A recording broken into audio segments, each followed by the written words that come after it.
আসসালামু আলাইকুম। আমি কি সাইদ ভাইয়ের বাবার সাথে কথা বলছি? জি, জি। আমার নাম গিয়াসউদ্দিন সমীর। জি, হ্যাঁ, জি, সাইদের বাবা। জি আঙ্কেল। জি। আঙ্কেল আমি আমার পরিচয়টা একটু দিই। আমার নাম হচ্ছে সাইফুল ইসলাম। আমি হচ্ছে প্রবাস নিয়ে কাজ করি। প্রবাসীদের মান উন্নয়ন, বিভিন্ন ভোগান্তি সমস্যা এগুলো নিয়ে কাজ করি। আর বেশিরভাগ সময় হচ্ছে বিমানবন্দরেই থাকি। প্রবাসীদের খোঁজখবর নেওয়ার চেষ্টা করি আরকি। তো আচ্ছা, আচ্ছা। জি, প্রথমে জি, আন্তরিকভাবে দুঃখ প্রকাশ করতেছি আপনাদের সাথে যে অনাকাঙ্ক্ষিত ঘটনাটি ঘটছে সেটা দেখে আমরা সবাই খুবই মর্মাহত। শুধু আমি না, জি, জি, দেশবাসী এবং জি। প্রবাসের সবাই। কিন্তু আঙ্কেল একটা বিষয় হচ্ছে যে সেই দিনের ঘটনার পর থেকে আমরা জি, কোনোভাবেই হচ্ছে আপনাদের কোনো স্পষ্ট বক্তব্য আমরা কোথাও পাইনি। আমরা এখন পর্যন্ত যেগুলো দেখতে পাচ্ছি সেগুলো হচ্ছে জি, প্রত্যেকের মতো করে বলতেছে। আঙ্কেল আপনি কি জি, দয়া জি, করে আমাকে একটু বলবেন যে আসলে সেদিন কি ঘটছিল আপনাদের সাথে? জি, জি, জি, জি, শিওর। আমি আসলে ব্যাপারটা হচ্ছে আমরা ৫ জন আসতেছিলাম সেদিন। আমি, আমার ওয়াইফ মনোয়ারা বেগম, আমার বড় ছেলে মহিউদ্দিন, ছোট ছেলে সাইদুদ্দিন জি, এবং ওর ওয়াইফ। আমরা ৫ জন। জি, আমরা অসলো থেকে আপনার যখন ফ্লাই করব তখন ওখানে প্রচুর বরফ পড়তেছিল। জি, তখন প্লেনটা ওই বরফ পরিষ্কার করার জন্য ২ ঘন্টা আপনার ডিলে হয়েছে। জি, বুঝছেন? জি, ডিলে হওয়াতে ওই আমরা দোহা থেকে আমাদের ট্রানজিট ছিল। দোহাতে আইসা আমরা ওই দোহা ঢাকার প্লেনটা আমরা মিস করে ফেলছি। জি, বুঝছেন? পরে তাদের তখন কোনো আর প্লেন ছিল না। পরের দিন দিনের ১১টার সময় একটা ফ্লাইট ছিল, আমাদেরকে ওই ফ্লাইটে দিচ্ছে ঢাকা। জি, আমরা প্রায় ২ দিন রাস্তায়। জি, বুঝছেন? জি, যাই হোক আমরা অনেক পেরেশানিতে টেনশনে ছিলাম। হচ্ছিল না, এটা যাই হোক, এটা হয়তো আল্লাহর হুকুম হইছে, আমাদের এটা ছিল ওইভাবে। আসার পরে আমরা মানে যথারীতি আমরা আমাদের লাগেজ-টাগেজ নিয়ে আমরা বের হচ্ছি জি, লাস্ট গেটে। জি, হ্যাঁ, লাস্ট গেটে বের হচ্ছিলাম। জি, তখন আমরা ৬০ জন, আমার ছোট ছেলে সাইদ ছাড়া জি, বাকি সবাই আমরা বের হয়ে গেছি। আমি যখন লাস্ট গেটের বাহিরে গেছি তখন দেখি গাড়ির জন্য আমাদের লোক আসছে গাড়ি নিয়ে। জি, তখন দেখি আমার ছেলে ছোটটা নেই জি, ওখানে। জি, পরে আমি ওই ভিতরের দিকে উঁকি মারি, দেখি ও গেটের বাইরে কথা বলতেছে না কি জানি। পরে আমি ওই ওখানে গেটের বাইরে থাকি, ওরা ডাক দিছি, বাইরে সে চলে আসতেছে। আমি যখন ওরা ডাকতেছিলাম তখন ওই গেটে যে সিকিউরিটি ছিল সে আমাকে একটু রাফ ইউজ করছে। জি, মানে কথা বলার যে ভঙ্গি, বুঝছেন? জি, যে মানে এমন ভাবে বলছে, ওই মিয়া এখানে দাঁড়াইছেন মাঝখানে, সরেন সরেন সরেন। জি, আমি বলি, ভাই কথাটা একটু সুন্দরভাবে বললে তো পারেন। আমরা তো এখানে দাঁড়াইতে তো আসি না, আমার ছেলেকে দেখতেছি। জি, হুম। যাই হোক, বাইরে আমার ছেলে চলে আসছে। তো আমি ওখানে দাঁড়াই, ও আসতেছে লরি নিব, এই টাইমে সে আমার সাথে সে ওই একই আচরণ। জি, হুম। জি, একই আচরণ করার পরে আমার ছেলে এটা শুনছে, শুই না বলতেছি, আপনি এভাবে ব্যবহার করতেছেন কেন? জি, হ্যাঁ, উনি মুরব্বী মানুষ, উনি দাঁড়াইছে তো আমাদের জন্য, আমরা তো চলে যাবো ভাই, আমরা আসছি এত দূরের থেকে। হ্যাঁ, জি, তখন ওর সাথেও হ্যাঁ, যে জি, কিসের খারাপ ব্যবহার করছি মিয়া, যান যান মিয়া। হুম, হুম, হ্যাঁ, তখন বললাম যে ভাই এগুলা যে খারাপ ব্যবহার করেন, আমি কিন্তু ভিডিও করব, জি, ভিডিও করলে আপনি ভাইরাল হয়ে যাবেন। আমি জাস্ট এই কথাটা বলছি, মোবাইলটা উপরে জি, আমার সাথে নিয়ে। জি, হুম। জি, তখন হে হট করে আমার মোবাইল ধরে ফেলছে। জি, বুঝছেন? জি, আমার মোবাইল ধরে সে টানাটানি শুরু করছে। হুম, হ্যাঁ, টানাটানি কইরা এক পর্যায়ে সে আমাকে ধাক্কা দিয়া ওখান থেকে সরাই দিছে। জি, পরে আমার ছেলে এটা দেখে সে তারে একটা ধাক্কা দিছে। জি, যেটা একবারে বাস্তব, যে কথাটা আমি এখানে বলার কোনো দরকার মনে করি না। জি, বুঝছেন?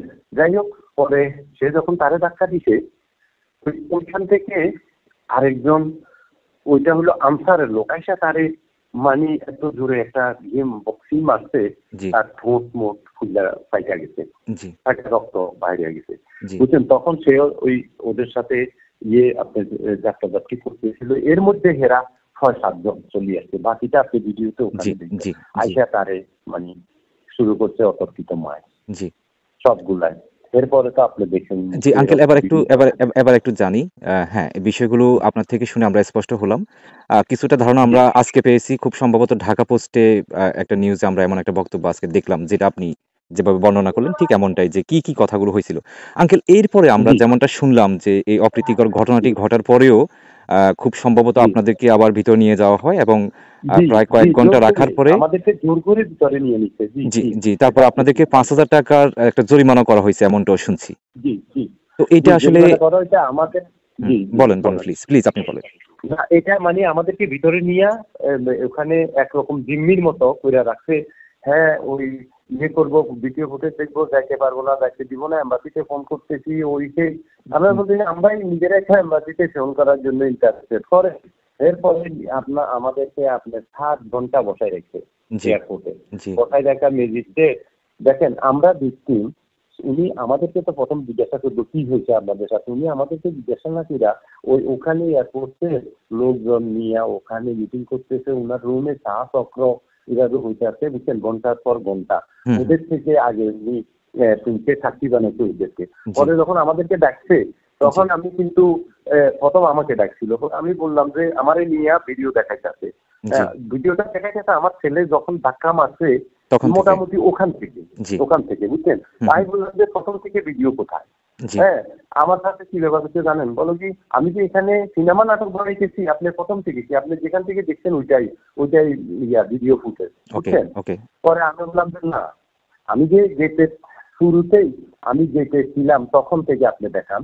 তারপরে সে এই বলতেছে আপনাদেরকে আসছেন তো বিদেশ থেকে 1 মাসের জন্য 3 বছরের জেল দিব আপনাদেরকে, বুঝছেন। ঠিক এই ভাষায়, এই ল্যাঙ্গুয়েজে এই কথাটা আমার ছোট ছেলেকেও বলছে, আমার বড় ছেলেকেও বলছে, এই জিনিসটা আমাকেও বলছে যে 3 বছরের জেল দিব, আপনারা এর গায়ে হাত দিচ্ছেন।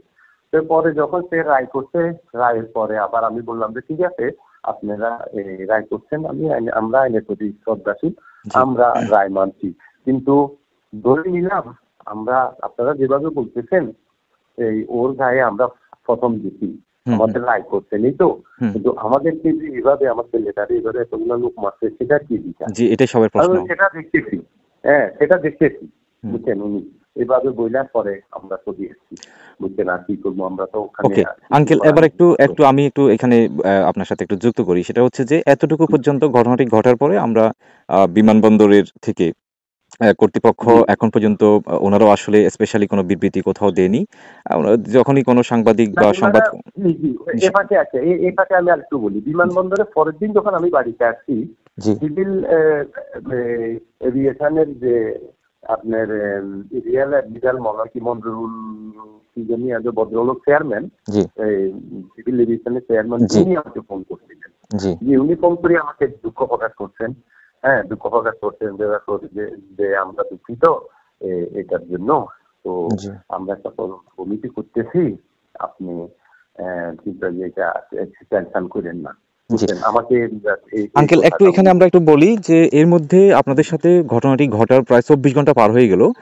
24 ঘন্টার মধ্যে আমরা শুধু বিমানবন্দর কর্তৃপক্ষের কাছ থেকে যে সকল সংবাদকর্মীরা একটু জানার চেষ্টা করছেন, ওনাদেরকে শুধু এটি বলছেন যে আপনারা তাদেরকে আঘাত করছেন, সেই আঘাতের প্রেক্ষিতে আপনাদেরকেও আঘাত করছে, এটা তারা এভাবে বলছে। এবং দায়িত্বরত কর্মকর্তাকে আঘাতের যে একটা ল আছে বিমানবন্দরের, সেই আইন অনুসারে। এই পয়েন্টে আমি আরেকটা কথা বলি, আপনি ওখানকার ভিডিও ফুটেজটা যদি দেখেন, এখানে তাদেরকে কোনো আঘাত করছে, তাদের রক্তপাত কোনো কিছু হয়েছে কিনা এটা ভালোভাবে খবর নেন। এবং ওই ছেলেটা কোহিনুর ছেলেটা, সে এই কথা বলছে ওখানে স্পষ্ট ভিডিও ফুটেজে, আপনি আমাকে ধাক্কা মারলেন কেন? হ্যাঁ কথাটা শোনা যাচ্ছে। হ্যাঁ, তাহলে এর বাহিরে কোনো কিছু তাকে যদি আমরা আঘাত করতাম বা কোনো কিছু ইয়ে করতাম, সে তো বলতো, ইভেন কি এটা ভিডিও ফুটেজে দেখা যেত এবং এটা প্রচারিত, কিন্তু ও তাকে যেটুক করা হয়েছে এটা তো আমি বলতেছি, তাকে ও যখন আমাকে আগে ধাক্কা দিচ্ছে তখন ওকে ধাক্কা দিচ্ছি। আঙ্কেল এবার একটু এখানে একটু বলি, তো সেভাবে যখন এই ভিডিওটি সামাজিক যোগাযোগ মাধ্যমে ভাইরাল হলো, এটা নিয়ে যখন আপনার প্রবাসীদের মধ্যে তীব্র ক্ষোভ এবং দেশের সচেতন নাগরিক প্রত্যেকের একটা বক্তব্য ছিল যে ধরে নিলাম যে সেই নরওয়ে প্রবাসী সাইদুদ্দিন যে তাদেরকে প্রথম আঘাত করছে, সেটা আমরা ধরে নিচ্ছি, যেহেতু আমরা কথা শুনে ধরে নিচ্ছি, তো তাকে সেই অনুসারে ওকে ধরে নিলাম যে সেটি আঘাতে হলো। আঘাত হওয়ার পরেও বিমানবন্দরের বা ওরা আইন শৃঙ্খলা রক্ষাকারী বাহিনী, ওদের একটা রুলস আছে, তাকে অ্যারেস্ট করতে পারে, গ্রেপ্তার করতে পারে, তাকে কোর্টে তুলতে পারে, সেরকম একটা ঘটনা তারা করবে। কিন্তু তারা 5 জন মিলে মারলো কেন? এটাই সবচেয়ে বড় কথাটা। আমার কথা ওখানে ছিল, এটা ওই যে আপনার সচিবদের সাথে যখন আমার ভিডিও কল হয়েছে, জি ভিডিওতে টক হয়েছে, তখনও আমি এই কথা জি বলছি। আমি ঠিক এরপরে আছে, আমি যদি এরপরে এই ধরনের মন্তব্যগুলোর পরে ঠিক 24 ঘন্টা পার হয়ে যাওয়ার পরে আমরা একটা জিনিস দেখলাম যে তারা 2 সদস্যের জি একটি তদন্ত কমিটি গঠন করছে। আঙ্কেল এবার একটু বলবেন যে সেই তো এই তদন্ত কমিটি গঠন করার পরেও কিন্তু কয়েকটা দিন পার হয়ে গেছে। সেই তদন্ত কমিটি কি আপনাদের সাথে কোনো রকম যোগাযোগ করার চেষ্টা করতেছে কিনা, না, বা আর আপনারা কি কোনো করলেন? আমাদের সাথে জি না, আমাদের সাথে আর কোনো যোগাযোগও করে নাই। আমরা কোনো এখন পর্যন্ত কোনো ইয়ে পাই নাই। আমি আবার তখন ওনাকে বলছিলাম, আমরা আপনাদের কাছে যখন আপনারা আমাদেরকে ইয়ে করছেন, ডাকছেন, আমরা ঠিক আছে, আমরা আপনাদের কাছে সাড়া দিচ্ছি, জি আমরা এখন সুস্থ বিচারটা আমরা চাই। জি জি আর আমরা যদি বিচার না পাই, তাহলে আমরা ইউরোপিয়ান ইউনিয়নে যাব, আমরা আমাদের এম্বাসিতে যাব, আমাদের যেটা যেটা করার জি দরকার আমরা আঙ্কেল, সেটা করবো। এই হ্যাঁ এই প্রসঙ্গে একটু বলি। আজকে খুব সম্ভবত একটা সংবাদ মাধ্যমে দেখলাম যে আপনারা খুব সম্ভবত আজকে সোনাগাজীতে নির্বাহী অফিসারের কাছে গিয়ে আপনারা খুব সম্ভবত কি কোথাও কি অ্যাটেন্ড করছিলেন কোনো মিটিং এ বা ভিডিও কনফারেন্স? না না, আমরা করি নাই। আমি কোনো ওরা আসছিল, অনেকেই আসছিল, জি অনেক আসছিল লোকজন, টিভি থেকে, জি পত্রিকা থেকে অনেকেই আসছিল, কিন্তু আমি বলছি যে না করি, আমি এই মুহূর্তে কিন্তু আমি আঙ্কেল আজকে আজকে খুব ছাড়া। সম্ভবত নামটা আমি স্পষ্ট মনে করতে পারতেছি না, কোনো একটা জাতীয় পত্রিকাই হবে, সেখানে বলা হচ্ছে যে ওই তদন্ত কমিটির সাথে আপনারা আজকে উপজেলা নির্বাহী অফিসারের কনফারেন্স রুমে ভিডিও কলের মাধ্যমে তাদের সাথে যুক্ত জি হয়েছিলেন। এরকম কি কোনো ঘটনা ঘটছে? হ্যাঁ হ্যাঁ জি হ্যাঁ হ্যাঁ, ওইটাই তো আপনাকে যে বললাম জি, ও যে আচ্ছা আচ্ছা আচ্ছা, হ্যাঁ। উপদেষ্টা পক্ষ থেকে যে তিনজন সচিবকে দিয়ে তদন্ত কমিটি করা হয়েছে, জি, ওইটাই উনাদের সাথে আমাদের ইয়ে হয়েছে, ও আচ্ছা আচ্ছা, ওনাদের ভিডিও সাথে কথা হয়েছে। কনফারেন্স। আঙ্কেল এখানে আরেকটা জি আরেকটা সংবাদ আমি যেটা দেখলাম সেটা হচ্ছে যে বলা হচ্ছিল যে আপনারা যেহেতু এই ঘটনাটির এখন পর্যন্ত সঠিক কোনো সুরাহা আপনারা পাননি, আর সেক্ষেত্রে আপনারা জি নরওয়ে এমবাসির সাথে যোগাযোগ করে সেদিক থেকে একটু আইনগত লড়ার একটা প্রিপারেশন নিচ্ছেন, এটি আসলে কতটুকু সত্য? হ্যাঁ, এটা আমরা যদি ন্যায় বিচার না পাই, তাহলে আমরা সেটা তো আমি বললাম ইউরোপিয়ান ইউনিয়ন এবং জি আমাদের এম্বাসির মাধ্যমে আমরা আহ, চেষ্টা করবো জি আমরা আমাদের বিচার পাইতে। জি যে আমরা এতদিন আসলে দেশের ভাবমূর্তি নষ্ট হোক, জি যত কিছুই হোক, জানি এটা তো ধরেন যেভাবে রেমিটেন্স যোদ্ধারা জি মতন ক্ষেত্রে জি আপনি একজন প্রবাসী, জি জি এটা দেশের জন্য ক্ষতি আলটিমেটলি, জি বুঝছেন? কিন্তু আমরা চাচ্ছিলাম না শুরু থেকে। আচ্ছা, তখন পরবর্তীতে যখন প্রতিষ্ঠাদের পক্ষ থেকে এই উদ্যোগটা নেওয়া হচ্ছে, তখন আমরা আরো স্টপ হয়ে গেছি জি যে দেখি কি হয়, দেখি কি হয়। আঙ্কেল আপনাকে অসংখ্য ধন্যবাদ। আপনি দেশে আসছেন পরিবার পরিজন নিয়ে, ব্যস্ত না, সময় পার করতেছেন, অনাকাঙ্ক্ষিত ঘটনা ঘটলো, সবকিছুর মধ্যেও জি, আপনি আমাকে সময় দিলেন, সেজন্য আপনার জি, কাছে কৃতজ্ঞ। জি। এখন আপনারা শারীরিকভাবে কেমন আছেন? দেশে ছুটি আমি কাটাচ্ছেন? শারীরিকভাবে আসলে আমি এমনি হার্টের সমস্যা আছে আমার, বুঝছেন? আমি হার্টে রুগী। তারপরে আমার ছেলে তো নার্ভাসে রুগীছে, ও খুব সহজ সরল, বুঝছেন? জি সহজ সরল বলতে সে ছোটবেলায় এখান থেকে নরওয়ে গেছে এবং ওখানে লেখাপড়া করতে, এখন মনে করেন যে বিজনেস করতেছে।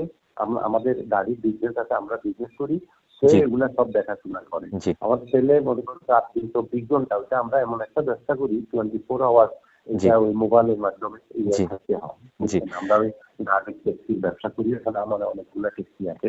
জি তো সেই জন্য ছেলে 24 ঘন্টায় যে থাকে, সে কোথাও বাদে একটা কোনো কিছুতে বা সে তার ব্যবসা নিয়ে আলহামদুলিল্লাহ অনেক প্রগ্রেস হইতেছে। জি আমাদের এখানেও কোটি কোটি টাকার ইনভেস্ট আছে, ওখানেও কোটি কোটি টাকার ইনভেস্ট আছে, জি বুঝছেন? জি আমরা তো হ্যাঁ, জি কিন্তু আঙ্কেল, আমরা জি জি আপনি জি জি আপনি বলেন। আপনি আমাদের দেশে আসছেন, আমরা আশা করি যে আপনার যে বাকি সময়গুলো দেশে থাকবেন সেগুলো আপনি নিরাপদে এবং সুস্থভাবে আপনি পরিবার পরিজন নিয়ে কাটিয়ে যাবেন, এবং আমরা একই সাথে এটা বিশ্বাস করি যে আপনাদের সাথে যে অনাকাঙ্ক্ষিত ঘটনাটি ঘটলো, যেহেতু 2 সদস্যের তদন্ত কমিটির কথা শুনতে পাচ্ছি, এবং আপনাদের সাথে অনেকে 3 সদস্য, এবং অনেকে তিনজন। জি, এবং অনেকে আপনাদের সাথে যোগাযোগ করতেছে, আমরা আস্থা এবং বিশ্বাস রাখতে চাই যে এমন একটি তদন্ত কমিটির রেজাল্ট আসবে যেখানে আপনারা বাংলাদেশে থেকেই সন্তুষ্ট প্রকাশ করবেন, এমনটা আমাদের বিশ্বাস। কারণ আমরা চাই না যে কথাটি আপনি নিজেই বলছেন, আমরা চাই না যে আমাদের দেশের এই ঘটনাটি আন্তর্জাতিক আদালতে বা অন্য কোথাও গিয়ে আমাদের দেশের ভাবমূর্তি নষ্ট, এটা যেমনটা আপনি নিজেই বক্তব্যে বললেন। তো সেই লক্ষ্যে আমরা আশা করব যে এই তদন্ত কমিটি এমনভাবে বিষয়টিকে তারা পর্যালোচনা করবেন, সত্যটা বের করে এনে এমন একটি সমাধান দিবেন যাতে করে আপনারা সন্তুষ্ট হতে পারেন, এমনটাই আমাদের বিশ্বাস। আমরা এটা আশা করি। আঙ্কেল আপনাকে এটা আশা করি অসংখ্য জি জি আলটিমেটলি 2-4 জন লোকের জন্য দেশের এত বড় ক্ষতি হোক, আমরাও এটা চাই না, জি জি সেটা বুঝছেন? অবশ্যই, সেটা অবশ্যই। সবাই তো আর খারাপ না, জি সবাই খারাপ না। তো জি আমরা যদি বিচারটা পাই, জি আমরা যদি আপনার ন্যায় বিচারটা পাই, জি তাইলে আমরা হয়তোবা মানসিকভাবে একটু জি সান্ত্বনা পাইতে জি পারে। জি আঙ্কেল আপনাকে অসংখ্য ধন্যবাদ সময় দেওয়ার জন্য। ভালো থাকবেন। জি জি জি, আপনাকেও ধন্যবাদ। জি, আপনারা আশা করি সঠিক তথ্যটা জি, থ্যাংক ইউ। আল্লাহ হাফেজ। Thank you.